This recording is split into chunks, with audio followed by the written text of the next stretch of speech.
calm before the storm.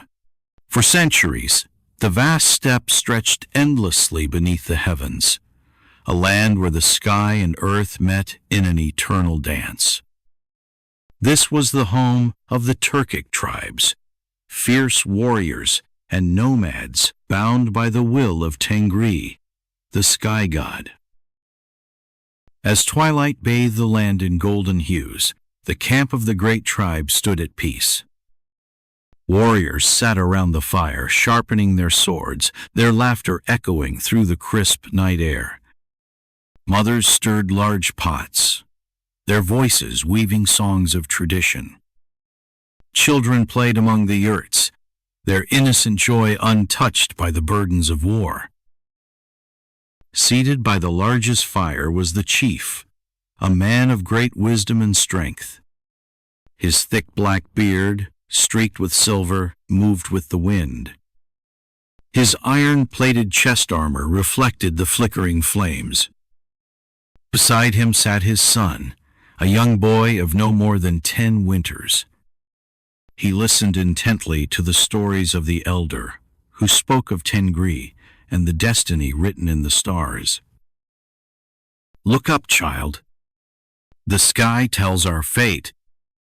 The wolf, the stars, the wind, they all whisper the same prophecy." The boy's wide eyes, filled with curiosity, followed the elder's hand as it pointed toward the heavens. "One day you will understand, my son.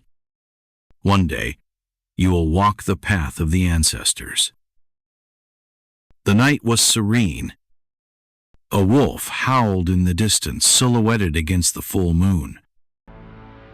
But peace on the steppe was always fragile.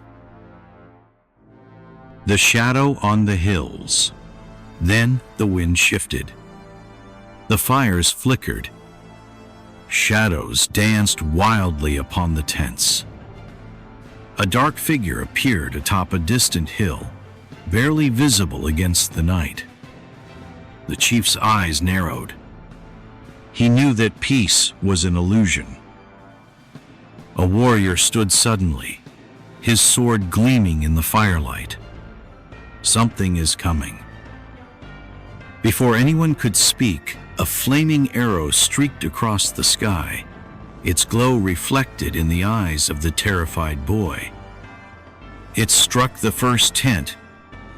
Flames erupted. Screams filled the air.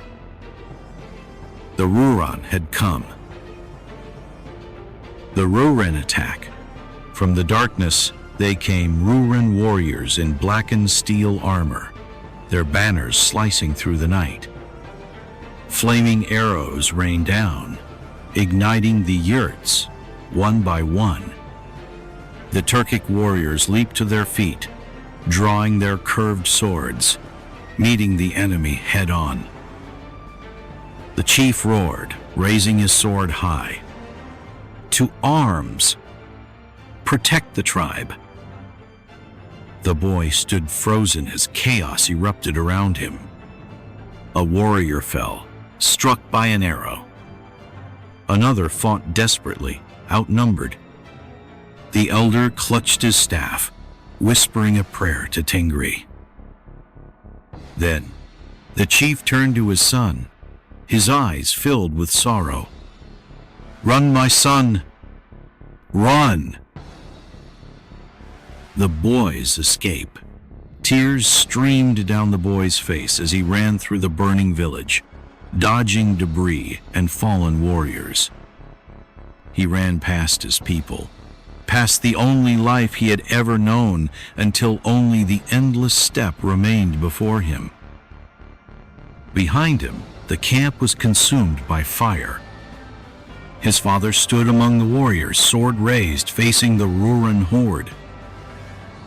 The last words the boy heard were his father's desperate battle cry. Thin darkness.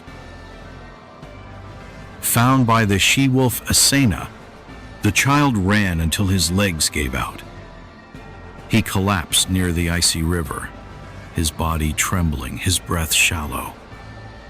the world blurred, exhaustion and sorrow weighing on his small frame. He thought this was the end. Athena's low growl pierced the night. Golden eyes glowed in the darkness.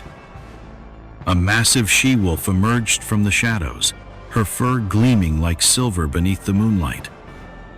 She stepped forward, her gaze locked onto the boy. He barely moved. He had no fear left in him. The wolf nudged him gently. Her warmth surrounded him as she curled around his small, shivering frame. For the first time since the attack, he felt safe. The wind howled again, but this time it carried something Elsie prophecy, a new beginning.